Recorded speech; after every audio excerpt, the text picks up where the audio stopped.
you're watching CVR News English. This is Havila Kottapalli. Welcome to Inside News. Well, moving into the details, Shivsena MLC Manisha Kayanade expressed her sorrow over the tragic boat accident in Mumbai. Describing it as deeply saddened, she mentioned that Chief Minister had already addressed the causes behind the incident and assured that the government would support the families of the deceased and take appropriate action for the injured.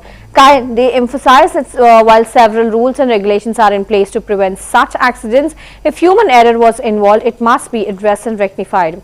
Manisha further added that the incident should not be politicized and urged for focused efforts on resolving the issues and providing assistance to the affected families.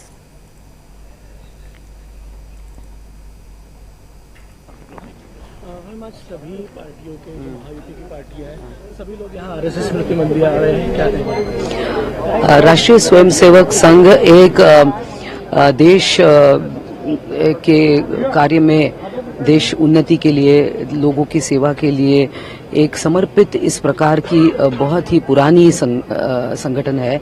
और हमने देखा है कि देश में बच्चों में संस्कार पैदा करने से लेकर एक शिस्तबद्ध किस प्रकार से हम जीवन, डिसिप्लिन लाइफ किस प्रकार से व्यतीत कर सकते हैं, एक कैरेक्टर फॉर्मेशन एक व्यक्ति का हो, इस प्रकार की एक ऑर्गेनाइजेशन है। और यहाँ जब हम नागपुर में हिवाली अधिवेशन में आते हैं, विंटर सेशन, तो यहाँ एक आते हैं संघ के जो लोग हैं उनसे मेल मिलाप होता है, मिलना जुलना होता है। डॉक्टर हेडगेवार की स्मृति स्थल पर जाते हैं, माथा टेकते हैं। एक राष्ट्र से समर्पित इस प्रकार की ऑर्गेनाइजेशन है और ये मंदिर है। मैम, कल जो हादसा हुआ मुंबई में, बड़ा हादसा हुआ, ये बहुत दुखद इस प्रकार की दुर्घटना है, एक एक्सीडेंट है। कल माननीय मुख्यमंत्री जी ने इस पर निवेदन दे दिया है कि इसके क्या कारण है। जिन लोगों ने अपनी जानें गंवाई है, निश्चित सरकार उनके बारे में सोचेगी, उनके फैमिलीज के बारे में। जो इंजर्ड हुए हैं उनको भी निश्चित कुछ न कुछ उनके लिए होगा।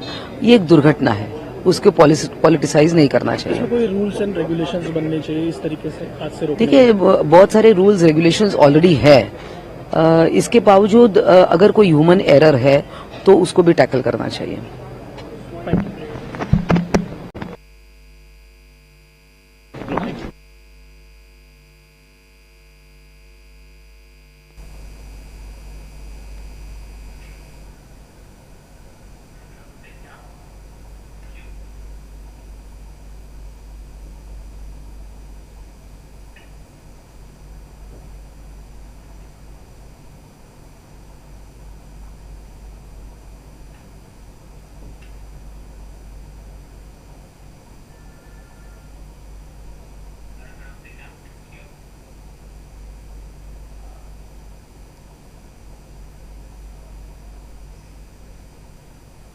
का हो, इस प्रकार की एक ऑर्गेनाइजेशन है। और यहाँ जब हम नागपुर में हिवाली अधिवेशन में आते हैं, विंटर सेशन, तो यहाँ एक आते हैं संघ के जो लोग हैं उनसे मेल मिलाप होता है, मिलना जुलना होता है।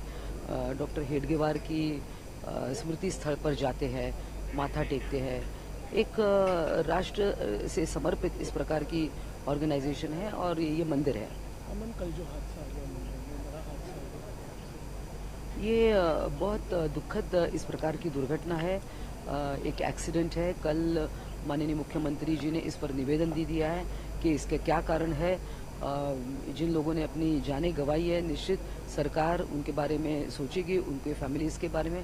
जो इंजर्ड हुए हैं उनको भी निश्चित कुछ न कुछ उनके लिए होगा। ये एक दुर्घटना है, उसको पॉलिटिसाइज नहीं करना चाहिए। कोई रूल्स एंड रेगुलेशंस बनने चाहिए इस तरीके से हादसे रोकने। देखिए, बहुत सारे रूल्स रेगुलेशंस ऑलरेडी है। इसके बावजूद अगर कोई ह्यूमन एरर है तो उसको भी टैकल करना चाहिए। मैम, आज सभी पार्टियों के जो महायुति की पार्टियां हैं, सभी लोग यहाँ आरएसएस स्मृति मंदिर आ रहे हैं, क्या कहेंगे? राष्ट्रीय स्वयंसेवक संघ एक देश के कार्य में, देश उन्नति के लिए, लोगों की सेवा के लिए एक समर्पित इस प्रकार की बहुत ही पुरानी संगठन है।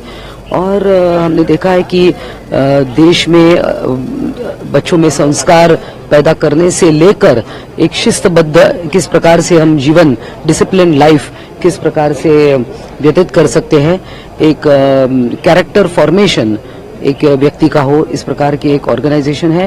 और यहाँ जब हम नागपुर में हिवाली अधिवेशन में आते हैं विंटर सेशन, तो यहाँ एक आते हैं संघ के जो लोग हैं उनसे मेल मिलाप होता है, मिलना जुलना होता है।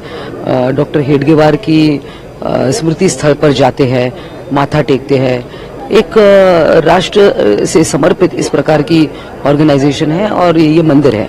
मैम, कल जो हादसा हुआ मुंबई में, बड़ा हादसा हुआ,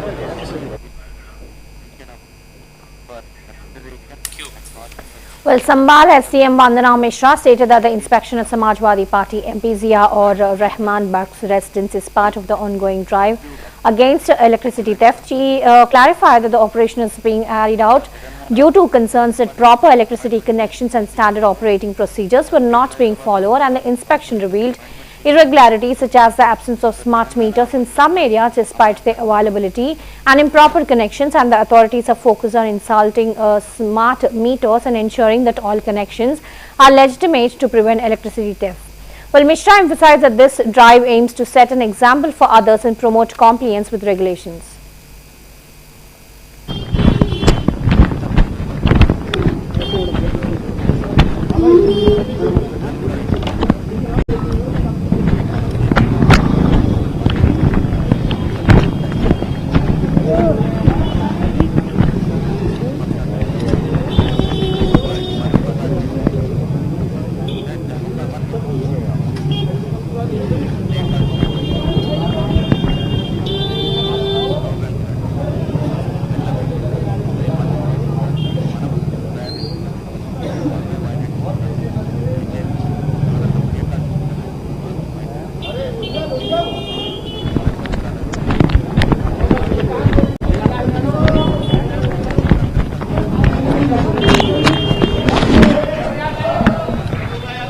आप सांसद जी के वकील साहब हैं, जी जी बताइए क्या आपके पास दबाव बनाया है, क्या पूरी बात? ना हमारे पास कोई दबाव नहीं है।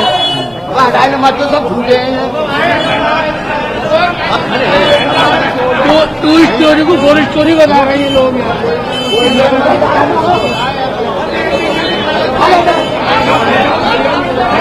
वीडियो दिखा रहा हूँ, चलो ना दिखाना भी छोड़, ना दिखाना तो मत दिखाओ।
कर रहे हैं।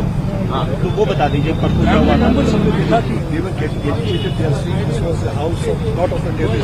मेंबर पार्लियामेंट बिना पूछे ऐसे कैसे अंदर आगे, मैडम सामने देखिए, सामने देखिए। ये पूछने वाली बात नहीं है, ये सबको पता है कि इस समय बिजली चोरी के विरुद्ध अभियान चल रहा है, तो उसी क्रम में ही हम लोग जा रहे थे। इसमें तो सभी को सहयोग करना चाहिए, इसमें एजुटेशन वाली कोई बात नहीं।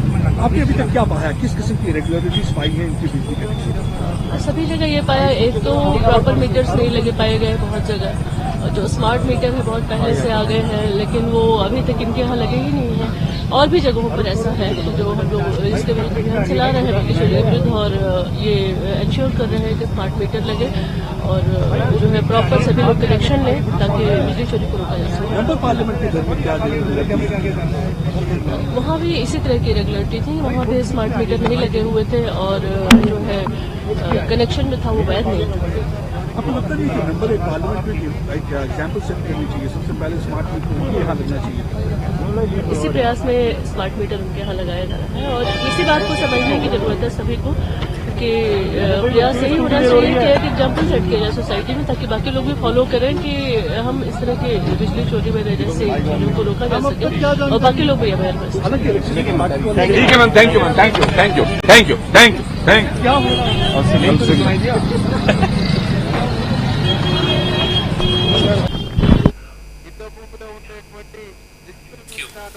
Supriya Srinath, Congress spokesperson, condemned Union Home Minister Amit Shah's remarks on Dr. B.R. Ambedkar, calling them disrespectful and insulting. She criticized Shah for not apologizing and highlighting BJP's historical disdain for Ambedkar and the Constitution. Well, Srinath accused the BJP of undermining Dalit rights and the values of the Constitution. She demanded Shah's resignation and an apology, asserting that Congress and the opposition would firmly fend Ambedkar's legacy. Conference करके अपनी ये बात रखी है, कभी सपने में नहीं सोच सकते कि किस तरीके से अपमान कभी अम्बेडकर जी का करेंगे। कभी भी उनकी ऐसी मंशा नहीं थी कि कोई अपमान किया जाए, ना ही वो सपने में भी ऐसी बात नहीं सोच सकते। जो इस्तीफे की मांग कर रही है कांग्रेस पार्टी और कांग्रेस अध्यक्ष, उन्होंने साफ तौर पर करा इस्तीफा दे देंगे। इस्तीफा देने का फर्क नहीं उन्हें पड़ता, या अगर इससे कुछ ठीक हो सकते हो खड़गे जी, लेकिन 15 साल तक भी उनके लिए जो है अभी मामला ठीक नहीं होने वाला, विपक्ष में ही बैठ रहा है। मैंने गृह मंत्री अमित शाह जी का वो बयान भी सुना था जब वो स्पीच दे रहे थे, फिर मैंने उनका बयान दोबारा सुना क्योंकि मुझे अपने कानों पर विश्वास नहीं हुआ कि कोई बाबा साहब अंबेडकर के लिए ऐसा कह सकता है। और फिर मैंने उनकी प्रेस वार्ता भी आज सुनी।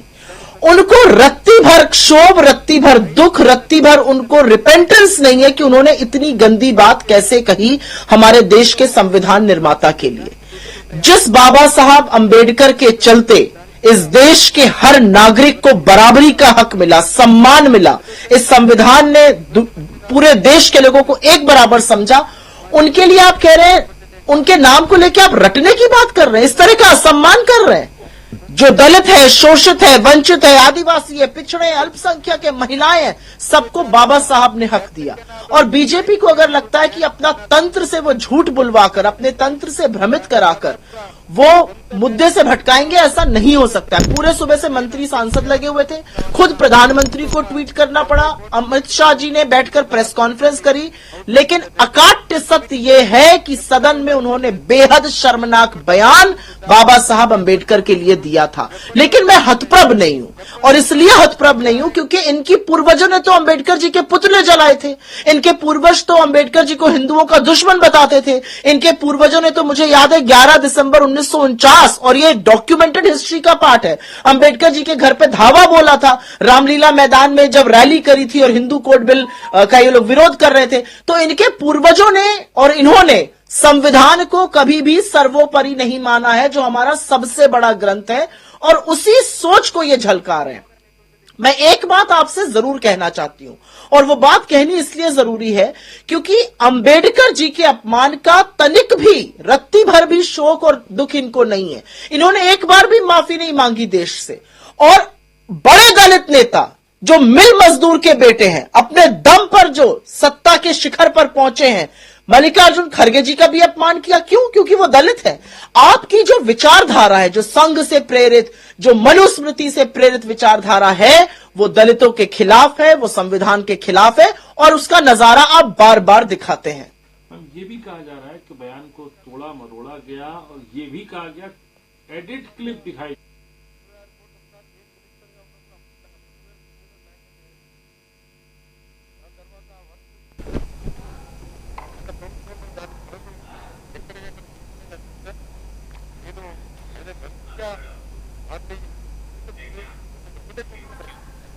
Maharashtra Deputy CM Eknath Shinde, along with BJP MLAs and Minister Uday Samant, visited the RSS Smriti Murti Mandir in Resham Bagh, Nagpur. As a part of the Eole tradition, during the visit, Samant highlighted the significance of Hindutva and paid tribute to the legacy of Bala Sahib Thackeray. He also expressed concern over a recent tragic boat accident in Mumbai, emphasizing the need for a thorough inquiry, while Samant mentioned that the state governments under CM Shinde's leadership has ordered an investigation into the incident and assured that those responsible would be held accountable. Uday also stressed the importance of safety measures and questioned whether the speedboats involved were being operated recklessly for leisure, calling for action if negligence was found.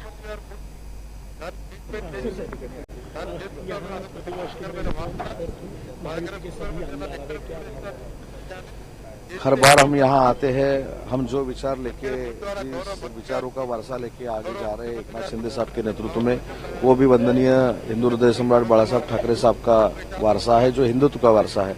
और जिस समाधि का आज हमने दर्शन लिया है, जिसके सामने हम नतमस्तक हुए, वो भी वारसा हेगड़ेवार साहब ने हिंदुत्व का ही देश भर में फैलाया था और उनको नतमस्तक करने के लिए एकनाथ शिंदे साहब के साथ और देवेंद्र जी के नेतृत्व में हम यहाँ आए। कल बहुत बड़ा हादसा हुआ मुंबई में। नहीं, वो हादसा दुर्दैवी था, उसकी इंक्वायरी शुरू करने के आदेश सीएम दोनों डीसीएम ने दिए हैं। वो किसके वजह से हुआ है इसकी इंक्वायरी होगी और जिसमें इंक्वायरी में जो जो गिल्टी रहेगा उसके ऊपर कार्रवाई होगी। ये ऐसे हादसे रोकने के लिए कुछ मेजर्स लेने की जरूरत है। नहीं, कल का हादसा जो था वो मेरे ख्याल से आपने अगर वीडियो देखा रहेगा तो गलती से हुआ है या वो जो स्पीड बोट में जो लोग थे वो एंजॉय करने के लिए वैसे स्पीड बोट चला रहे थे, उसकी पूरी इंक्वायरी होनी चाहिए क्योंकि उस समुद्र में बहुत बड़ा सेफ्टी फीचर खड़ा किया है, लेकिन उसके बाद भी नेवी के लोग ऐसे स्पीड बोट क्यों चला रहे थे उसकी इंक्वायरी होनी चाहिए। और अगर कुछ टेक्निकल प्रॉब्लम था तो ठीक है, लेकिन अगर कोई एंजॉय करने के लिए ऐसा स्पीड बोट चला रहा था तो उसके ऊपर एफआईआर भी दाखिल होना चाहिए और उनके ऊपर कार्रवाई होनी भी चाहिए। यहाँ प्रतिवर्ष की तरह इस वर्ष भी महायुति के सभी आमदार आ रहे, क्या भावना है? हर बार हम यहाँ आते हैं, हम जो विचार लेके, जिस विचारों का वारसा लेके आगे जा रहे हैं एकनाथ शिंदे साहब के नेतृत्व में, वो भी वंदनीय हिंदू हृदय सम्राट बाला साहब ठाकरे साहब का वारसा है, जो Hindu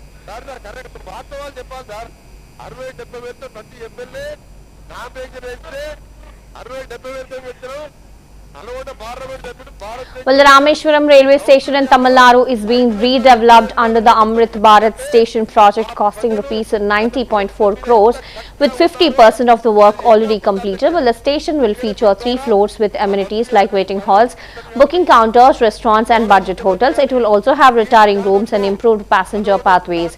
The station's architecture reflects the Ramanath Swami temple with a 15-meter high gopuram symbolizing the region's cultural heritage. The redevelopment is set to be completed by 2025, enhancing facilities for the large number of pilgrims visiting Rameshwaram.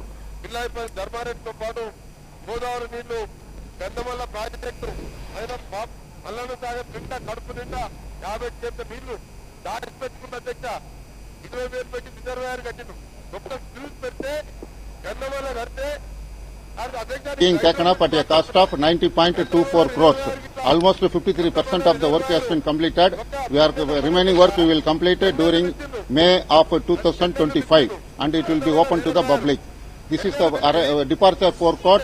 From here passengers can go like this, and we are having East Terminal building which is having 3 floors, ground floor, first floor and second floor.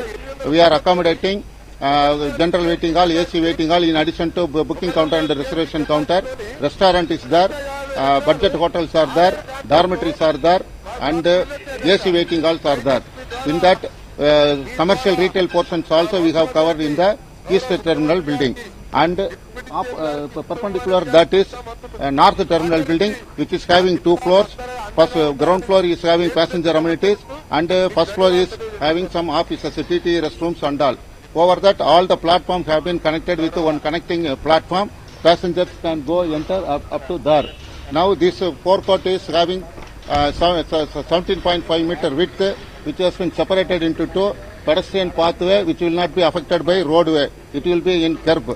The passengers can come directly through road up to that main entry. They can get dropped there. Then passengers can enter the station building area, ticketed area they will enter. Then they can go to all the platforms. And inside we are having retiring rooms. This retiring rooms we have already completed. This is 40 numbers of retiring rooms already. It is going to be used in for public use, already completed and going to be commissioned. And inside the platforms we are having Yatri Niwas for ladies and Yatri Niwas for gents already completed, and it will be commissioned during a train operation. All the works which are required for the train operation we have completed, and platform upgradation work we are going to take up. It will be in platform number 1. Platform shelter is already started and is going on, and granite flooring work will be taken up later, and it will be all the work will be completed during May 2025. Yes, this Gopuram, what we have seen, that Gopuram is coming over the station development building, which is replica of Ramanatha Swami temple, which is 15 meter high. Already the building is 8.4, 12 meter high building is 2 floors. Over that, another 15 meter high Gopuram is coming. What we are seeing is this architectural pillars. We are maintaining the heritage of the building, and this Rameswaram temple replica of pillars, it is coming up, you can see. And whatever the parapet above the building and Gopurams are all architectural buildings. This parapet also we are replicating the Ramanatha Swami temple.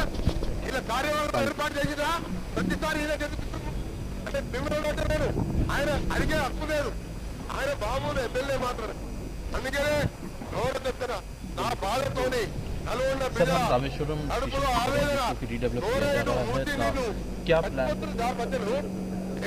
Rameswaram सांस्कृतिक और धार्मिक दृष्टि से भारत का एक प्रमुख शहर है, और यहाँ पर रामनाथ स्वामी जी का मंदिर है, धनुषकोडी है, श्रीलंका से काफी समीप है रामेश्वरम, और यहाँ पर प्रतिवर्ष लाखों लोग देश के विभिन्न शहरों से आते हैं। उनकी आवश्यकताओं के अनुरूप और स्थानीय संस्कृति का प्रतिनिधित्व करते हुए इस स्टेशन को अमृत भारत स्टेशन के रूप में विकसित किया जा रहा है। करीब 90 करोड़ की लागत से यह सारा विकास कार्य हो रहा है, और आप देख सकते हैं कि पूरा स्टेशन जो है वह काफी भव्य तरीके से तैयार किया जा रहा है। यह जहां पर हम लोग अभी खड़े हैं, यह यात्रियों के लिए एंट्री पॉइंट है। यहाँ से यात्री और यात्री व्हीकल दोनों की एंट्री स्टेशन प्रीमिसेस में होगी। एंट्री और एग्जिट यानी कि अराइवल और डिपार्चर दोनों के लिए अलग अलग व्यवस्था है। इसके अलावा यात्रियों की सुविधा के लिए यहाँ पर booking counter, lounge, waiting hall, shed, modern food court जैसी सारी व्यवस्थाएं की जाएगी। एक और खास बात है रामेश्वरम स्टेशन के साथ कि इसका जो पूरा आर्किटेक्ट है वह जो यहाँ का मंदिर है रामेश्वरम का, उस मंदिर के आर्किटेक्ट से प्रभावित है, और उसी के अनुकूल हम लोगों ने पूरी भव्यता को बनाए रखा है। और द्रविड़ शैली का गोपुरम जो है इसके शीर्ष पर होगा, जो दूर से ही इंगित करेगा कि यह हमारी विरासत को, हमारे हेरिटेज का प्रतिनिधित्व करते हुए बनाया गया स्टेशन है। अभी तक काम काफी एडवांस स्टेज में चल रहा है, और उम्मीद है कि अगले साल मई महीने तक इसको पूरा कर दिया जाएगा और इसे यात्रियों को समर्पित कर दिया जाएगा।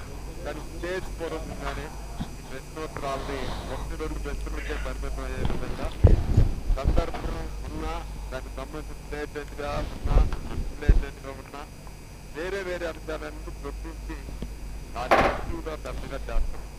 ఇందులో వారి పాత్ర మీ పాత్ర కాదు. మీరు నా కాలంలో నేను గొప్ప చేస్తే వారి కాలంలో ఇది నిష్పక్షం వారి కొరకు వచ్చేస్తుంది. ఎందుకంటే నేను అంతా చూసాము. ఒక్క అంశం పైన అర్ధ గంట జరుగుతుంది కదా సార్, అర్ధ గంట ఇలా జరుగుతూ ఉంటే మిగిలిన సభ్యుల హక్కులు కోల్పోయినట్లే కదా. మేము ఇచ్చిన ప్రశ్నలు రావు కదా. అందువల్ల దయచేసి Kishan Narayan Rao Javled, Raigad Collector and District Magistrate confirmed that 13 people tragically lost their lives after a boat carrying passengers capsized near the Gateway of India while the incident occurred in Raigad, Maharashtra, when the boat, which was transporting a group of people, overturned, leading to the fatalities. Authorities are investigating the cause of the accident and rescue operations were promptly launched. Well, the tragic event has raised concerns regarding the safety standards of passenger boats operating in the region. एक जो boat थी वो gateway of India से निकल के Elephanta caves की तरफ जा रही थी। ये बोट में में करीब करीब 80 जो प्रवासी थे तो वो जा रहे थे एलिफेंटा क्रूज। 4:30 बजे करीब एक स्पीड बोट आ गई और उस स्पीड बोट ने मतलब ये बोट के साथ टकरा गई। तो ये बोट का थोड़ा मतलब नुकसान भी हो गया और उसमें पानी भरने लगा बाद में, और वो स्पीड बोट शायद बोट थी कि वो भी ड्रोन हो गई। तो पानी भरने के बाद करीब जो भी 80 से भी ज्यादा लोग थे वो सब लोग घबरा गए और धीरे धीरे पानी भरने लगा। इत्तेफाक से by grace of God JNPT की हमारी जो बोट है, मानो विजिलेंस की बोलो या कुछ बोलो, वो बोट वहां से गुजर रही थी तो उन्होंने देखा ये कुछ ऐसी चीज हो गई है, तो इमीडिएटली उन्होंने अपनी बोट लेके रेस्क्यू ऑपरेशन चालू कर दिया और JNPT ने 56 लोगों को मतलब जीवित बाहर निकाला और उसमें से एक जो बच्चा है वो मतलब उसका डेथ हो गया था, वो मरा हुआ मिल गया। तो सब लोगों को यहाँ लाके JNPT ने अपने हॉस्पिटल में उनका ट्रीटमेंट कर दिया, उनका चेकअप कर दिया और उनको जो भी है चाय पानी नाश्ता वो दे दिया। तो JNPT का मैं प्रशासन की ओर से आभार व्यक्त करता हूँ और उनको धन्यवाद देता हूँ। JNPT के डायरेक्टर साहब जो है इनका बहुत अच्छा योगदान रहा है। और दुख की बात यह है कि ये पूरे इंसिडेंस में जो भी कुछ डेथ हो गए उसमें से 11 डेथ जो है वो हमारे जिले में रायगढ़ जिले के 2 अस्पताल में रिपोर्ट हो गए हैं। उसमें से एक जो डेथ है बालक वो यहाँ पे JNPT का हॉस्पिटल में रिपोर्ट हुआ है, दाखिल हुआ है, उसकी डेड बॉडी है। और 10 जो डेथ हुए हैं वो 10 के 10 डेड बॉडी हमारे जो नेवी का हॉस्पिटल है मोरा का वहाँ पे रिपोर्ट हुए हैं। उसमें 5 जो है तो जेंट्स है, 4 एडल्ट वुमन है और एक छोटी बच्ची है। तो कुल मिला के 10 उधर रिपोर्टेड है। तो रायगढ़ जिले में हॉस्पिटल में जो रिपोर्टेड केसेस है वो मतलब डेथ के वो 11 है। तो उनका अभी जो भी लीगल प्रोसीजर होते जाएगा और प्रोसीजर होने के बाद जो भी गवर्नमेंट की जो भी हेल्प रहेगी फाइनेंशियल उनके फैमिली की जो होगा एज पर गवर्नमेंट वो उनको देने की कार्रवाई हमारे तरफ से की जाएगी। करीब दोपहर में 4:30 बजे ये दुर्घटना घटी है। एक जो बोट थी वो गेटवे ऑफ इंडिया से निकल के एलिफेंटा केव्स की तरफ जा रही थी। ये बोट में करीब 80 जो प्रवासी थे तो वो जा रहे थे एलिफेंटा केव्स। 4:30 बजे करीब एक स्पीड बोट आ गई और उस स्पीड बोट ने मतलब ये बोट के साथ टकरा गई। तो ये बोट का थोड़ा मतलब नुकसान भी हो गया और उसमें पानी भरने लगा बाद में, और वो स्पीड बोट शायद बोट थी कि वो भी ड्रोन हो गई। तो पानी भरने के बाद करीब जो भी 80 के 80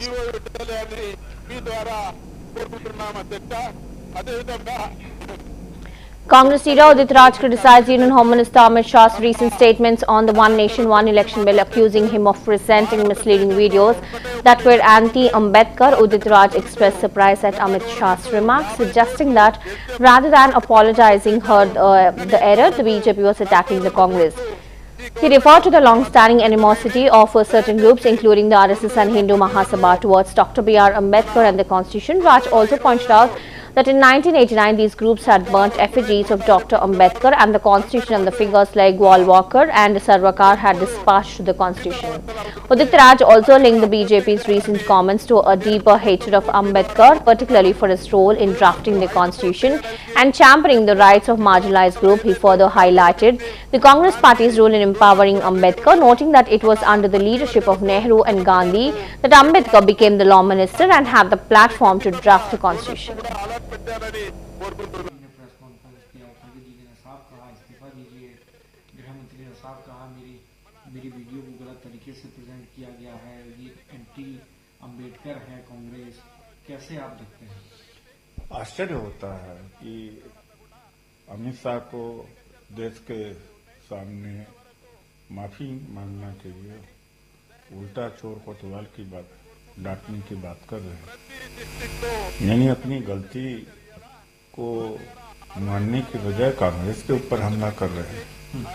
तो इसका मतलब कि इनके दिमाग में कितना ज्यादा जहर है डॉक्टर अम्बेडकर के प्रति। देखिए ऐसा है कि शुरू से ही डॉक्टर अम्बेडकर से नफरत करते रहे हैं लोग।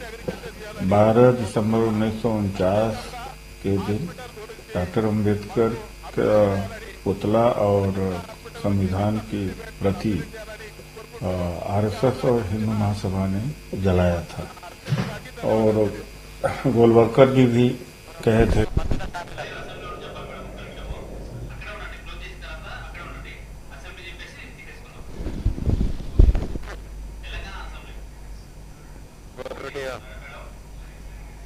जरूरत नहीं है, मनुस्मृति को लागू करना चाहिए। Well, those are the latest updates in Inside News. Keep watching CVR News English. This is Havila Kottapalli. Have a good day.